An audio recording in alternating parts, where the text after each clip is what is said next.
March 24th, 2026. That's the day that the gaming industry died. That's the day that Epic Games fired 1,000 of their employees. A company that is worth multi-millions, a company that owns possibly one of the most successful game engines on the market, Unreal Engine. Additionally, the producers and developers of the hit game Fortnite. Why would a company worth so much need to lay off 20% of their workforce? In this speech, I will be describing and showcasing how this is not only a trend in Epic Games, but a trend in the industry and how this will affect everyone moving forward. Let's break it down closer to the brass tacks of what's happening at Epic.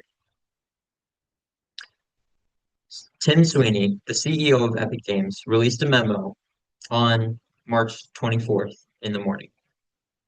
In this memo, he detailed why Epic Games needed to lay off this many of its employees.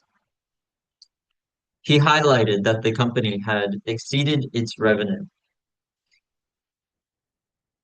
by spending multi-millions on extraneous projects that had no fruitful revenue for the company. He cited that the cost of Fortnite had gone up,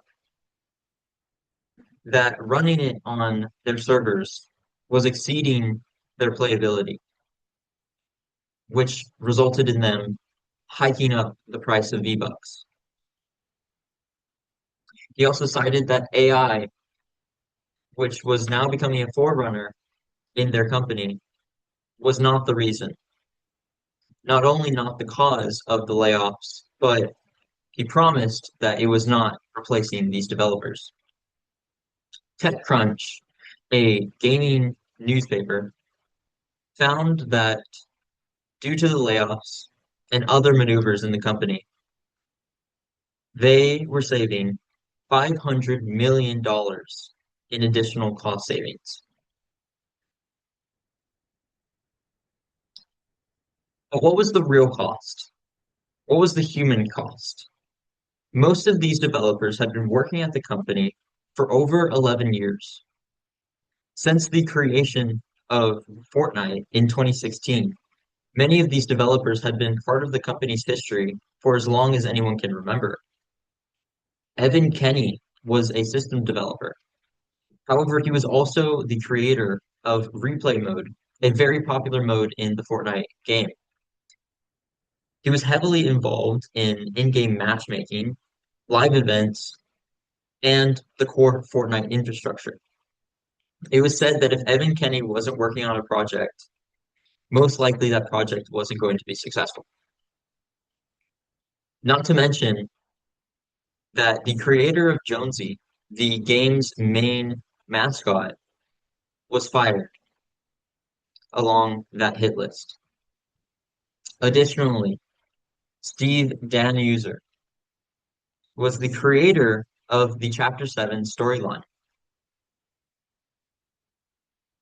However, while that game mode and while that storyline is still running, Steve Danuser will no longer be a part of this company.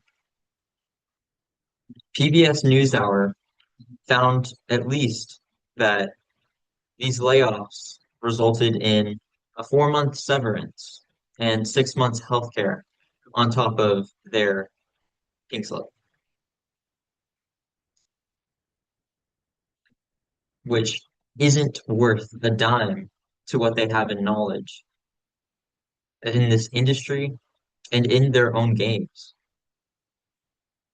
It seemed like Epic Games decided to take a dartboard of every employee in the company and throw a dart and decide, yeah, that's the person that we're going to be firing.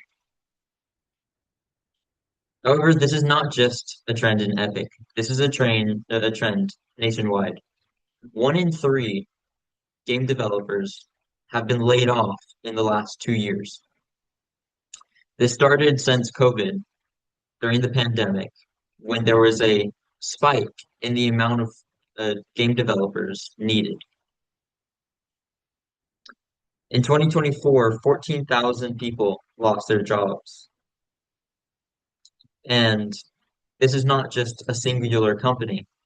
This is Microsoft, Sony, EA Games, Riot, Ubisoft, Take-Two, and even Nintendo.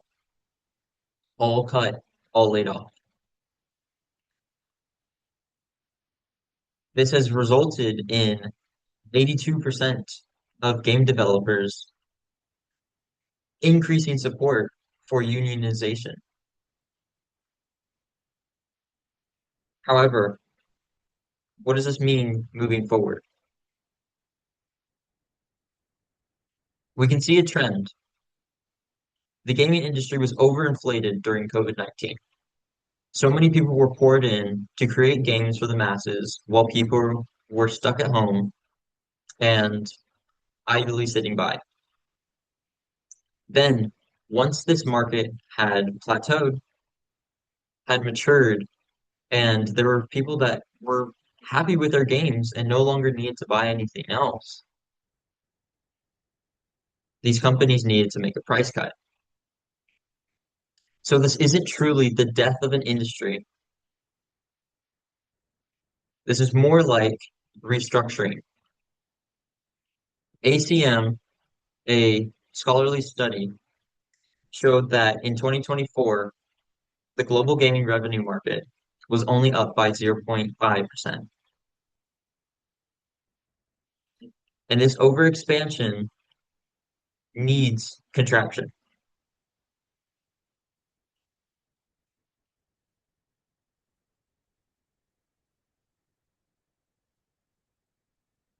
This means that industry-wide, over 25,000 jobs have been lost. There is a structural crisis in the gaming market. But there is hope that these companies will work things out, will realize how much a developer is worth, and reorganize their company quality instead of pushing out mindless games that customers and the consumer base won't enjoy.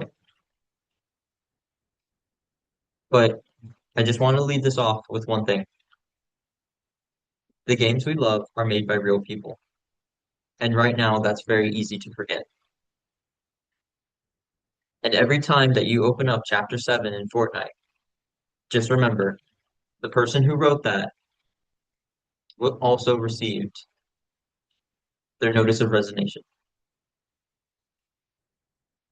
Thank you, and I will talk to you later.